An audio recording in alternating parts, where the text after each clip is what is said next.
Hey everybody, welcome back to Majestic Collectibles. So first off, I'm really fighting off a bad head cold, so I apologize if I sound even worse than usual. That's not easy. It's a pretty low bar, but that's what's going on there. Thanks to everyone that stopped by last Saturday at the Mini-Con in Johnston, Iowa. Appreciate that.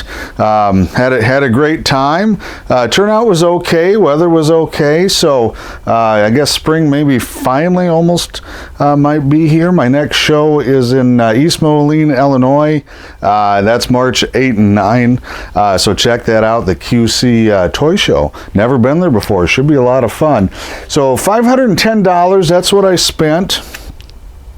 And the first two I got from Walter. He's a dealer over by Chicago, comes down to our shows here in central Iowa every now and then. I picked up a couple Voyage to the Bottom of the Sea books. Pretty clean, pretty nice books. They do sell well. I'm pretty sure I've got the whole run of that. I might see if I can upgrade it, but always popular. So appreciate that, Walter. These are all from Russ Manning. He's over by Iowa City, about, I don't know, a little over an hour away or whatever from here in Des Moines, and always has really interesting stuff. So this is going to be a lot of fun. That's a reprint book. They actually sell very, very well. I don't have one right now, so I thought, well, I'll pick one up for me. I don't know. It's not a super high grade. What do you have it at? Did he even have a grade? Oh, VG fine. And that's probably about right. And he cut me a good deal on it. Dave Stevens cover. It's one that I've got a few of them, 3 or 4 others. This is really, really nice condition, though. Yeah, he's got a 9.6. He's probably pretty close. He's really, really strict grader. So I thought I'd pick that one up. Still some of the most undervalued books, I think, of most any era, is these annuals and king-size specials from, well, all of them, but Marvel in particular in the 70s, the Bronze Age stuff. And of course, you know, you got giant-size X-Men 1. But a lot of fun stuff, a lot of great covers, a lot of great stories on them. I just think they're very overlooked on that. And it's not one of the, well, it is kind of one of the monster books. So it's a bit of a hybrid cover. It's got the Human Torch, and usually for Strange Tales, I kind of stick with the pre-superhero covers and titles and stories. That's more my thing. But this was a really, really great cover on that. And again, it's lower grade. There's a bunch of creases down there in the corner. It's still nicer than the one I had. There's I don't know if that's a scrape or I don't know, something there, but it presents really, really well. So I picked that up. I love that cover. You know, that's, well, what was that? Russ put it. He's always really good about writing this stuff on the back. First Jarvis, first Cap solo story in Silver Age. You know, he's got the art. Number 59. What'd you? Oh, good, very good. Bunch of creases in the corner again, but a nice book. Really, really sharp-looking book. And there's a Kirby cover, again, one of those 1976, one of those Bronze Age annuals, king-size books. And there's yet another one. I'm not a big Captain America fan, but, you know, it's kind of got the monster stuff on the front. And I'm not a huge Kirby fan. I know that surprises a lot of people for whatever reason, but I do like his monster stuff. Monster and sci-fi, so I thought those were pretty good. Time Tunnel, really clean book. I don't see him as much as I used to. It's number 2. What does he have that? VG Plus. But it really presents well. It's got a Nazi storyline on it, which, I don't know, they seem to be the flavor of the month for the bad guys again, which, you know, I guess nobody's opposed to shooting them up.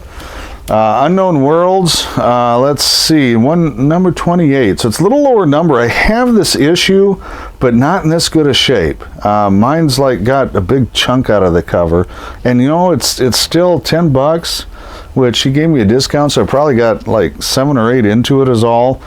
Couldn't turn that one down. So this is my all-time favorite Innuendo cover. Don't see them around here. I think it's MF or ME Enterprises. I can't remember who published this. This is not in great shape, but how do you turn down a wild cover like that? I mean, there's innuendo, and then there's just, you know, flat out in your face. The stories are terrible. The art's actually not that bad. I'm not sure who did the art on the interiors. But what a wild, just a wild cover. You know, and I don't get it because a lot of the Archie innuendo covers go for a small fortune these days. And this seems to be a harder book to find. And I don't know, what do you have? He had 15, so I got it around 10 or 12 bucks. They don't bring much, but I tell you what, boy, that's a cover and a half right there. And of course, I mentioned this before for probably a couple of years now. The Frank Thorne Red Sonia covers, going well above guide, and this is a nice clean cover. It's not high grade. He's got VG fine. That's probably about right on it. But it's a good book. I've got a couple of higher grade ones, so I'll probably just see if I can flip that. Another Dave Stevens, probably one of his more famous covers. Now, what's interesting, these can be hard to get in high grade. So it's a bi-weekly, it's a 50-cent book. It's really super thin. It's almost like basically just a promo comic as far as thickness and stuff. Happy to add that to my Dave Stevens collection. I had one, I sold it to a friend of mine, so I had to get the replacement. So that's the only one I have of that one right now. FF, another lower number, and I'm kind of trying to rebuild my FF run.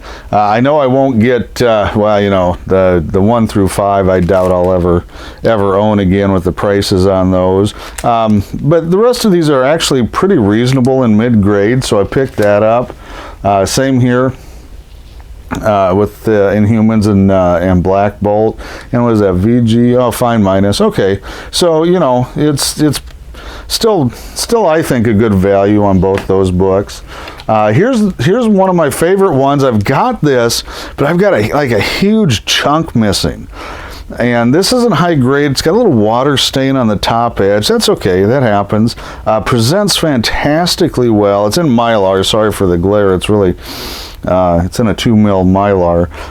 But one of my all-time favorite sci-fi horror covers. I don't know why. I just like it with the Bat Gal, Bat Woman, Bat Witch. I don't know, on the front of the ship there.